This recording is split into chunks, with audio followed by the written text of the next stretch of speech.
Filled to Capacity, where heart, grit, and irreverent humor collide. A podcast for people too stubborn to quit and too creative not to make a difference.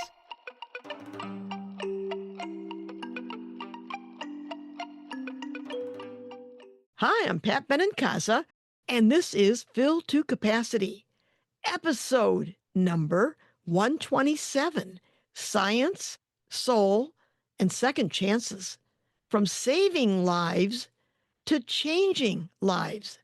My guest is Dr. Christina Miller, an ER physician who spent years saving lives in crisis until her own body sounded the alarm. Fueled by hospital coffee, vending machine candy, she was forced to confront inflammation firsthand, and it changed everything. Diagnosed with lupus, an autoimmune disease where the immune system turns on the body itself, Chris had to stop and listen. She stepped away from emergency medicine and into integrative and functional care, where food, lifestyle, and biology are used to understand why the body is out of balance, not just treat the symptoms. Today, she helps people move beyond managing illness to understanding what actually supports health. Well, welcome, Dr. Miller. It is so nice to have you here. Thank you. Thank you so much for that lovely opening, and thank you for having me here. I'm happy to be here. Now, before we start, I'd like to give listeners just a quick snapshot of two terms that we're going to be chatting about.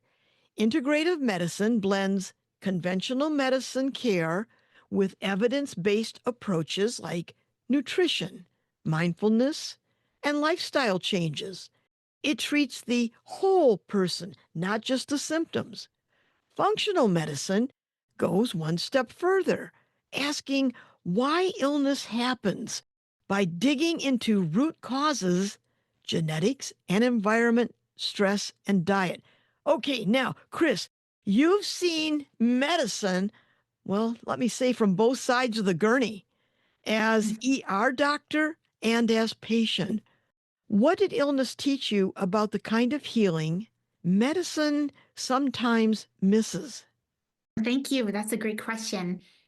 What I learned from this is that medicine is very good at reacting to help us when something has gone wrong, to help us with symptoms, especially in the ER. I mean, if you were to be in a trauma or have a heart attack or some life-threatening event, medicine reacts quickly and actually gives you quite a good chance at saving you. And so it's pretty amazing in that aspect. But when the body starts breaking down and attacking itself or having this rogue inflammation that's just going crazy, then medicine didn't know exactly what to do for me. In a massive level, I was able to suppress my immune system, like all my immune system. That's the immunosuppressives that I was on, pretty high level, high dose, multiple ways that they were approaching it. It didn't really know what to do, how to get me to actually improve. And it also didn't know how to look at the root cause. I didn't feel like, at least in my own journey originally, we were just reacting to, oh my gosh, you have all these antibodies and you have all this inflammation, let's suppress it, versus, well, why do you have that? Where is it coming? Why is your body generating those? Now, you've said vegetables became medicine. What actually changed for you that made food feel essential to your healing, not just something that you ate? Yeah, so I learned early on that I felt worse after I ate. And so I could tell that food was causing my inflammation and worsening things. So if I skipped a meal, if I went a day, if I fasted, if I were to not eat, I did feel better actually. And I'd wake up and feel not too bad. And then after I ate, I would feel a little bit worse on some days. And so there was definitely a link with food. And then as I started learning and researching, there's a clear link with the immune system that's inside the gut. And so when you eat, that immune system is ready to jump on any foreign particles that might be coming across or any inflammation that's happening in the gut. So I literally felt that. So I knew there was a clear link. So then the goal was to find the most anti-inflammatory foods to put out that inflammation. And it's interesting that you say that there's so much written about sugar. For example, when I eat sugar or a pastry, I can feel it in my joints. I can Mm. feel it in my body immediately.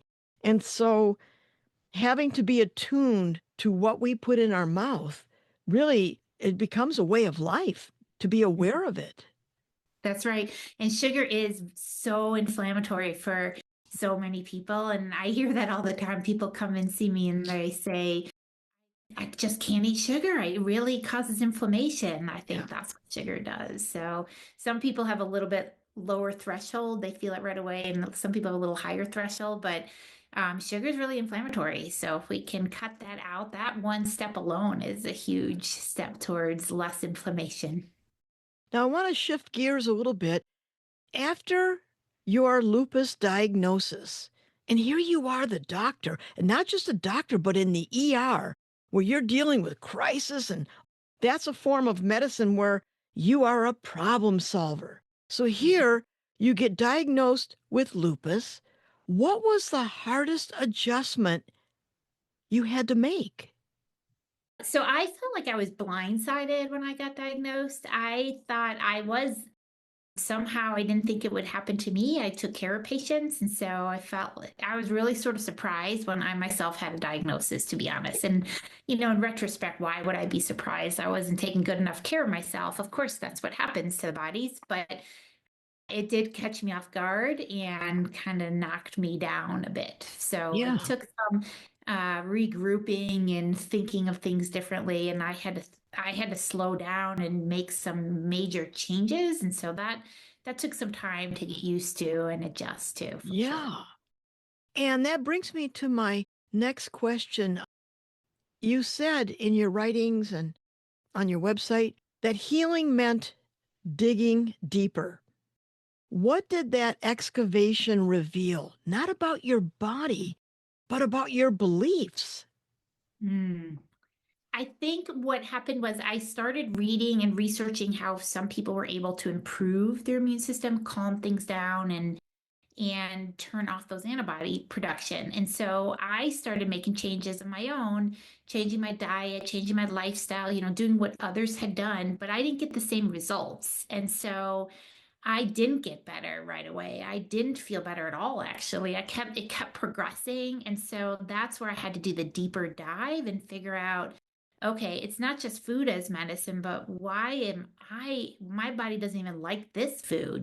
These foods are supposed to be the healing foods. Like I'm still reacting to it. And so that's when I had to actually go deeper. And my belief was strongly that the body, its natural tendency is to heal itself. And so if it's not healing itself, there's something in the way or blocking it from it. And so even though I wasn't getting better, I felt like, well, I just haven't figured it out yet. I got to figure it out. So I was constantly like talking to different people. And that's where I went down the integrative pathway and the functional pathway. And I just kept listening to different experts and different research and learning everything I could to like unblock myself so that my own Hmm. body would heal itself.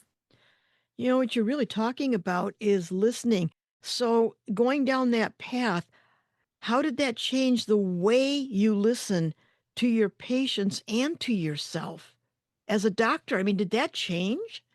For sure. Yeah. So patients are so amazing. When they sit down across from me, they almost always will tell me exactly what's going on.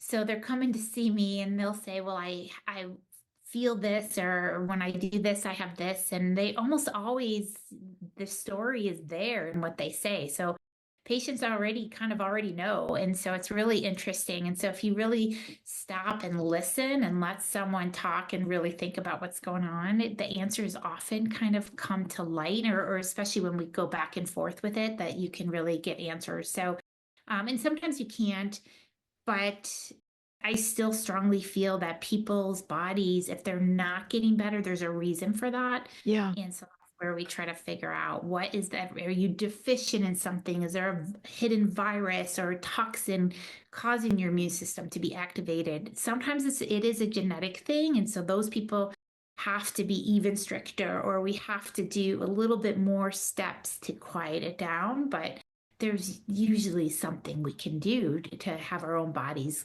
heal. So it helped me when I talk to patients to understand that. It seems that nowadays or in Western medicine, people just look for a quick fix. It's like cause and effect. Well, I'm feeling this. Can you give me an antibiotic? Or can you give me X, Y, or Z and make this go away? And so, how do you help them readjust or see that healing isn't a prescription, it's a practice? Yeah, there's a lot of people that are just like you said, that just kind of want a quick fix. But I will say there are also a lot of people that come to see me that they don't want any medication or intervention at all. They are looking for what they can do for their own bodies to heal. So the message is getting out there, I feel like, to more people that there are steps they can take that they can help themselves get better. But I think that's where the integrative medicine comes in, and the philosophy that sometimes you do need a medication. Yeah. You just have something going on. Your blood pressure is too high, and diet and lifestyle alone, you're still at risk, right? Or Yeah. you have too much inflammation and you just need something to suppress it while you're working on the diet and lifestyle. And then you can taper it off once it improves. But you just got to use a combination. And so, what I always tell people is if you do need a medication, which again, sometimes you do, you also need a diet and lifestyle prescription. So, these are the steps that we got to be taking. We got to be lowering our inflammation in our diet. We have to be lowering it in our lifestyle by optimizing stress management, sleep, and exercise. And then here's also an anti-inflammatory. So it's like a big picture. So it's more Yeah. holistic approach. So I try to have people understand that there's medication and then there's steps that you can take individually, and you need all of that to get the best results. What's interesting about this is that when folks go to see a doctor, they have an backache or, they'll see someone that specializes in maybe orthopedics or, back trouble. Medicine is very specialized. So when people get help, it's like the doctors are there to treat that problem. And it's about that problem. But what you're talking about when they see you, you're asking about the whole person. What is your exercise like? What kind of, what's your work like? What are you doing? What are you eating? And you're treating the whole person. And in doing that, you're not just breaking it apart into one little thing. Yeah, and that's exactly right. People are often looking for that one thing that they can do to fix it or make themselves better. And or they'll like, well, what should I be eating because I have this? And my first question is, well, what's your stress like, or how are you sleeping? Yeah. But they came to me because they want to know about diet, but the diet's not going to be effective if they're really stressed out, right? And so Yeah. it has to be a big picture to look at everything. And when everything starts clicking from all different angles of the body, that's when the body feels safe and healing connections start to happen. And as you've said, health is our greatest asset, yet many people don't protect it in the sense like they don't think about what they're grabbing to eat or what they're doing or the stress level. So my question is from your experience, when people don't protect their health or don't think about their health, okay, and I'm not making this a judgmental thing, it's just the way we live so fast, going from thing to thing, the stress level. What gets in the way emotionally from people just stopping and saying, wait, my health, I've got to take care of it? That's a great question. There's a lot of things I think actually, and it's so unique to each person, but things like one fear, people sometimes don't want to know. So they're a little bit scared to get the testing done, or they just kind of don't want to know. Sometimes they feel great. So they think, well, I'm feeling good. So everything must be fine. I don't need to know. Right. So Yeah. I see a lot of that. They're doing the best they can. Maybe they've cleaned up their diet somewhat. So then they don't really want to get too much more testing done because they already made some changes, or And also, people sometimes are prioritizing different parts of their lives at that time. Like maybe they have an active family and they have a lot going on, and their priority is getting their family off every day and making Yeah. sure that everything's okay. So they don't have the time to think about themselves yet until something makes them stop and do that. Or, they're busy with work, long days, or they just, they don't address it yet. So we certainly can get caught up in it until a health, I feel like either until we get older or there's a health scare. I was caught up in my own work and life, and I never even thought about it. I did think about it a little bit. I wasn't eating tons of junk food all the time, and I did exercise a lot. I tried to be a little bit healthy, but I certainly was nothing like I am now. But yeah, I think people just get caught up in life. And then there's a flip side to that. Now I look at packaging when I'm at the grocery store to see what's in the food, and I am shocked by the amount of sodium, salt inside everything. I'm not talking like 450 grams. I'm talking like 1,280 for like Mm. little mac and cheese or whatever it is. The amount of sodium is so extreme. And I also noticed the sugar content in everything. So things from spaghetti sauce to toothpaste, everything, they're loading with sugars and salt. And if you're on a budget, trying to grocery shop for low sodium or sugar content can feel almost impossible. It can, yeah, it can seem like that. I would say like frozen foods are okay. Like you can buy frozen veggies, frozen fruit, that's a lot cheaper. Yeah, it can be hard. You can buy stuff in bulk depending on, what you're trying to eat. For me, it's about getting more veggies in. And so in the summer, if you have a farmer's market that's not as expensive, or to grow some of your own, like lettuce is super easy.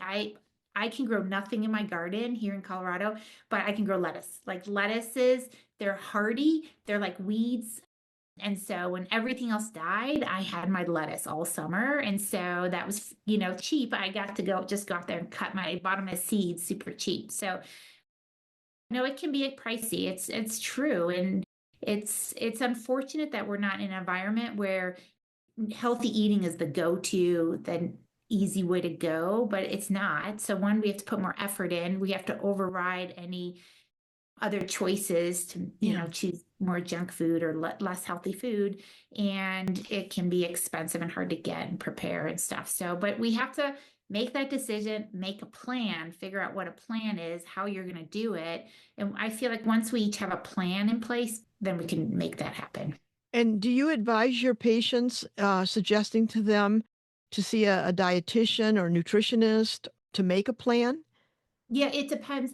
Oftentimes, I can help people with their plan, like different foods and possible ideas for breakfast, lunch, dinner, depending on what we're talking about. If it's a medical condition and we're using food, I can often help. But many people, I do recommend a nutritionist or a health coach because they need more support. They need to know what to eat, how to make it. I mean, this stuff is life changing, right? If we're Yeah. not using this, it's an overhaul. It's totally different. So for many people, I do recommend something like that as well. So it kind of depends on the person. I did a lot of group work where I joined groups so I could learn myself Hmm. and figure out what other people were doing. How did they make it work? So then I could get tips from them. So that helped me. I'd like to go in a different direction. We're living in a stressful time, and the body holds memory, inflammation, and sometimes grief. What role do emotions and maybe even forgiveness play in physical healing, or the role of coping? What does that have to do with physical healing? Well, it is true. So there's studies now that show that when people feel grief, especially deep grief, real deep, heartfelt grief, which we do, we feel this in life. Life is hard so many times that actually changes at a cellular DNA level. And so it really can be held within the cells, and grief, it can even be expressed within generations, some of these DNA changes that happen. So we oftentimes will suppress things, terrible, traumatic, sad, horrible things. We'll suppress them, but our cells will feel the change and they can cause problems later on for us, whether that be autoimmunity or abnormal cells or, just problems down the road. And that has been documented. So our goal is to not just suppress it, which is a lot of times what we do, but also to like figure out how to deal with it, to release it. So our cells aren't holding on to that so that it affects us. Mhm. Yeah. Well, that makes me want to ask, when intense stress becomes the norm instead of the exception, what do people need to notice first? One is just an awareness, I would say, because sometimes you're just living a stressful life and you're not even aware because that's your new baseline now. So just stopping and saying, wow, this is pretty stressful right now. And how am I coping with it? And if you don't have tools in place to undo that stress, which I didn't used to, not really, except for working out, going outside, riding my bike or something, that definitely helped me. But now I have so many more tools. I'm in the yoga studio, I'm meditating, I'm going for walks, I'm calling a friend. I'm doing these things intentionally to undo stress. So I would say the first thing, if someone's under a lot of stress, is awareness and start building tools. And even a brief moment, like some deep breaths with a long exhale, even a sigh or breathing in for 5 and out for 5, in for 5 and out for 5. Doing that for 30 seconds throughout the day on a stressful day, that right there immediately lowers your cortisol and all these stress hormones and can tap into the parasympathetic, the vagal nerve, and just kind of start a little bit of rest and restore before you go back into the stress. And then you do it again and go back in the stress and you keep bringing it down. And that even that alone can start to make a difference for people. Well, let me ask you, late at night, I don't know if this happens to you, but sometimes in the middle of the night, I start thinking about things.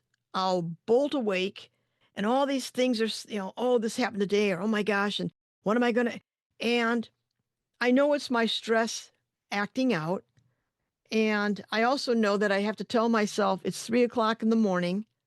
There's nothing I can do about this. How about I just put it aside? I try to make it playful, but it seems that interrupting sleep is a sign of stress. And what do people do that are starting to experience that? Does it work for you, first of all, when you tell yourself to put it aside? Sometimes, okay, I'm an artist, so I have to envision. So when I have something marching through my head, like, what about this? What about that? I envision a kitchen table and I'm sitting on the other side and I'll say, oh, you're here. Sit down. What do you want? What is this about? You want coffee? And I play with it. For me, humor, oh, that's my relief valve. If I can bring something to that place, I can calm myself down. Sometimes it works, sometimes it doesn't, but I let it go. I try to let it go. It's okay. This is hanging on. Sometimes I'll start reading a book again until I fall asleep. Or my favorite, 5 things that happened today that I'm grateful for. Yeah, I love that. And Mhm. so when I start, oh, this happened, that happened, and then I start to get drowsy and I think, wait a minute, did I say 1 and 2? Oh, I better start over. And by the time I do that, I've calmed myself down. There you go. So you're exactly right, though. What stress does is if you have a higher level of these stress hormones, oftentimes you're not going to fall into as deep of a sleep. And so you will wake up more. Or you may have high cortisol in the middle of the night where it pops you awake, wide awake, or your heart is even racing. So you can feel that happening too.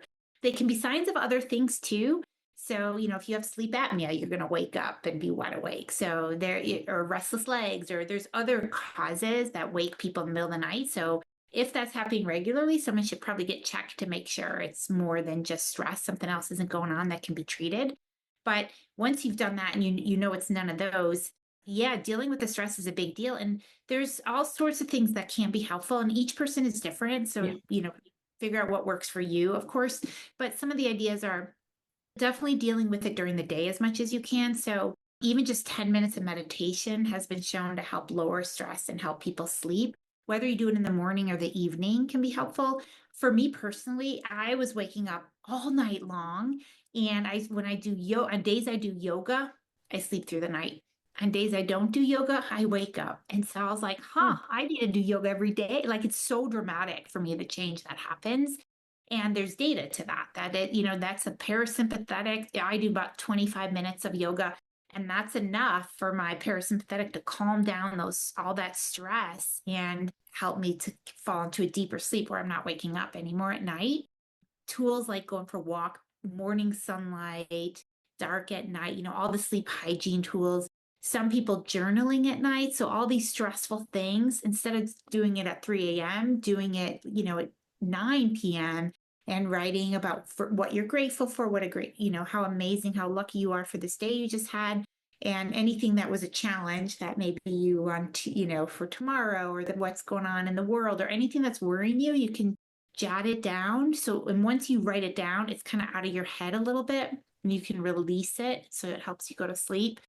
And then things like that are really powerful are some of the apps, visualization, listening, sometimes to distract our minds, because our minds are like, oh my gosh, I can't believe this is happening and I got to do this and la, la, la, la, la, la.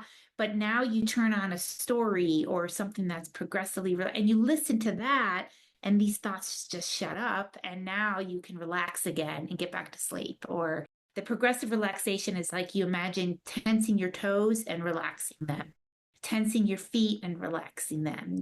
Your calves are fully relaxing, and you go up your body all the way to your Hmm? head. And oftentimes, by the time you get to their head, you're already asleep because you're imagining your different parts of your body falling asleep.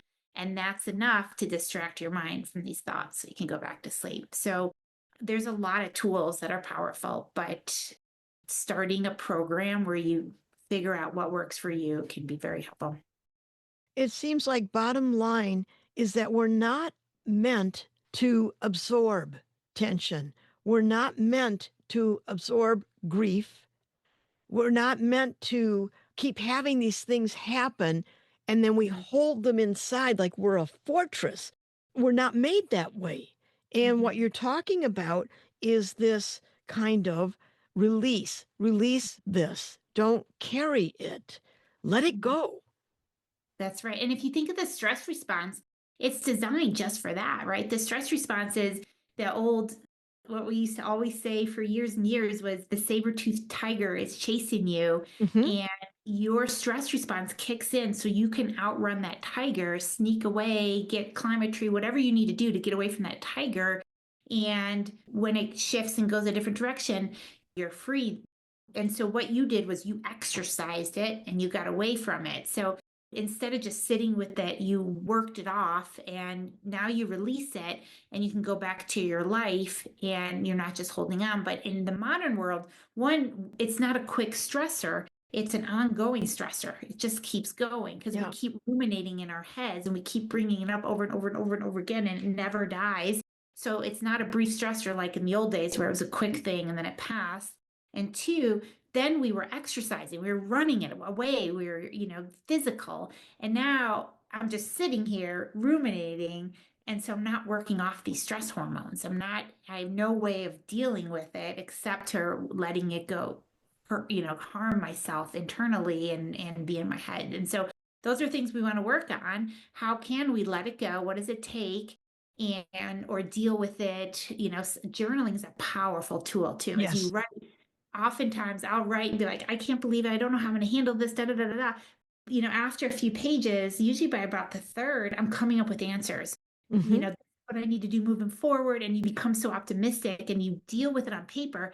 And now it's released, and now you figure out answers. So there are tools but we have to do that. We have to actively look for those tools.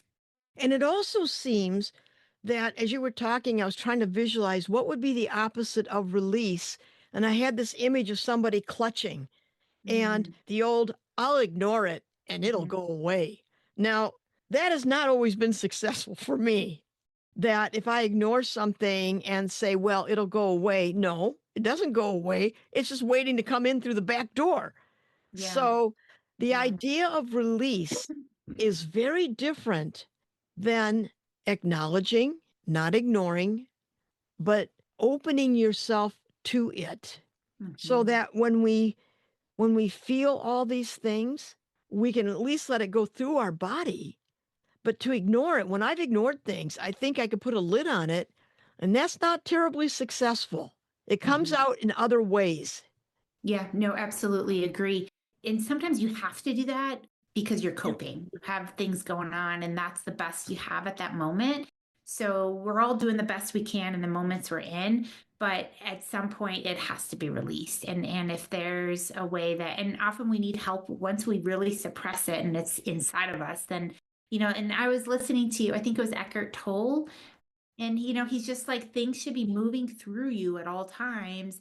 And you shouldn't be holding on to things. And so if you're holding on to it, you need to let it move through you. And so he's like, normally you're walking down the street and things are passing and you're not holding on to it. But if you were to see your ex-spouse's, let's say, car drive past, you're going to hold on to them. Think about it. Like, who are they in the car with? Blah, blah. You've held on to that now. And now that can internalize if you don't let that go. So I always think now, when something stresses me out or worries me, let it flow through you. Let it flow through Yeah. you. It's what it is. It flow through. How am I going to deal with this? But don't hold it, So I actively, like you say, visualize it now. It's just an energy flowing through me. That's all it is. It doesn't mean anything. I'm like, it's not going to hurt my body. I'm okay. And that So also gets in the territory of feelings. And I remember someone said to me once, "We are not our feelings." And I never forgot that because sometimes a feeling will come over me like a summer storm, where the sky gets gray, the trees are bending, the rain comes down, all hell's breaking loose. You blink, and then the sun's coming out. And so the idea that feelings come through us but we are not the feeling, but we're yeah. feeling it. I think that's an important distinction. Yeah, that's really good. You're totally right. If we can remember that in the moment, that's the challenge. But when we're really distraught over something, which, I can get myself worked up in a heartbeat, it's Yep. like you said, the storm, 1 second I'm fine, the next second I'm so distraught over something. And if Yeah. I can think, this is not me, this will pass. It's just feeling, and like let it go. I'd be a lot better off than Yeah. starting to create my own story of all the things that can go wrong now, or like those are tools. And I think the first step is just realizing that we do this. I realize I do it. I journal about it. I try, I'm Mhm. developing tools, so it is becoming less. I do it a lot less now, but yeah, Yeah. you're totally right. We're not our feelings. Also, I think this has happened to anyone who goes online. You're trying to go do banking or something, and you get into the loop. And you do step one, step two, click this, you're back to step one. You do one, two, three, four, you click, you're back to step one. Now, I don't have patience for that. I don't. I'm thinking, I'm in a loop. And so immediately I stop the process. But somehow emotionally, I Mhm. can get into a loop so fast and make your head spin. And so when we carry it inside of us, it's hard to have that clarity. You look at the computer, oh, I'm in a loop. But when we carry it and we keep going over that same thing over and over again, it's kind of hard to break the loop or, as you say, become aware of it. It can be really hard. It grabs us so fast, especially certain people are more apt to do that than other people are. And I'm definitely one that can do that. But I would say you can make a change in it, becoming aware of it and realizing that you're in a loop, just like you said with the computer, and saying, like for me, I'll catch myself in my head and be like, I need to go right now and just go for a power walk with no podcast or I'm not listening to anything. And I'm just power walking. And somehow in doing that, it starts flowing through me and I move on past that moment. But if I can't do that, I can get caught in it. So yeah, becoming aware and trying. There are tools to break it. So Yeah. there are. So people, we need to kind of work on that. I want to Mhm. step out to a macro view. Do you think that the medical profession is embracing or becoming more aware of different healing modalities like what you're doing? Absolutely, it is. You know, all the podcasters out there, all the people that are putting stuff out there, I would say a lot of doctors are listening to different things about themselves. Maybe doctors are human; they want age better, or they're trying to get in better shape or clean up their diets or reduce their own inflammation or so I would say yes, not everyone, not entirely. There's still some are still caught in the medical school dogma that this is what you need to do, Yeah. but a lot of them are becoming more open-minded to it and realizing that it does matter what people eat and how they live. Yeah, for sure, there's a lot of hope, I would say. Yeah. Okay, so if someone's listening and they feel that their health and stress are like a runaway freight train, like things are just out of control, what's a good first step they can take to start caring for their health again? I'm a big proponent of a couple things. One is if they can have someone to help them along that trip. So, like if they have a good physician or a nurse or someone that they work with, even a health coach, someone to help them kind of so they're not navigating it by themselves, family member, friend, something like that. But having someone help navigate it with them is one. And depending how much out of control things are, they may really need help. So sometimes you really need an intervention. Sometimes you need a medication, so depending how serious or what's going on with that person. But one is if you can have someone, a good, knowledgeable clinician working with you to help give you your next steps. Building mind body tools are always going to be powerful. And whether that means getting a counselor, whether that means working on your sleep, your relaxation activities, all those types of things, changing your diet towards an anti-inflammatory type of foods. But a lot of times you need someone to do this with you or help you. So really finding that person is probably the first step, I would say. And then working on mind body, making the diet changes. And sometimes for people it's got to be an overhaul. And for many people, it's got to be just small steps at a time. Whatever small step you can do, one small step can make a huge difference oftentimes. So just being aware that you're on a runaway train and you need to make some changes, and just starting somewhere is a good step. So, Chris, where can people find you if they want to see what you're doing and learn more about you? Where would they find you? Thank you. So I have a website and it's my name, ChristinaMillerMD.com, with a CH, Christina Miller, MD. And then, so that's my website. And then I'm also on Substack and it's my name as well, Chris Miller, MD, on Substack, where I shared my story of being ill. And then now I try to share integrative tips for different things that happen to us and with us. And my goal is always each person, we're on different paths. So we're all trying to develop our own tools and find out what works for us because we're not the same. My problems aren't your problems. And how I go about it may be totally different from you, but our goal is for all of us to, find that optimal health and get as best as we can be. I love your Substack talks. You're just helpful tips. You're really prolific. You're always, sending things out like, are you waking up in the middle of the night? And then you launch into a little talk about that. And they're really wonderfully helpful. So I will post your website in the show notes. And if there's a link to your Substack, I'll do that as well. What I love about what you do is you make it enjoyable to be healthy. I'm going to say it, Chris. When you talk about it, you just make it just enjoyable. Like it's not a big deal to take care Yeah, of thank yourself, you. to take care of your body. Well, Chris, Thank you thank so you. much. That means a lot to me. Yeah. Thank you. I really appreciate that. I think this conversation gets to the heart of what it means to care for your health and paying attention, asking better questions, and making choices that support you over time. And I'm really grateful for your clarity today. I mean, you made it so accessible. Like, hey, it doesn't have to be a huge thing. You can do it in small steps. Maybe you get a coach. One size does not fit all. And I think that's an important message that you're sharing with us. So thank you so much for joining us Yeah. today. Yeah, you're welcome. Thank you so much for having me today. It was fun. Until next time, take care. Bye.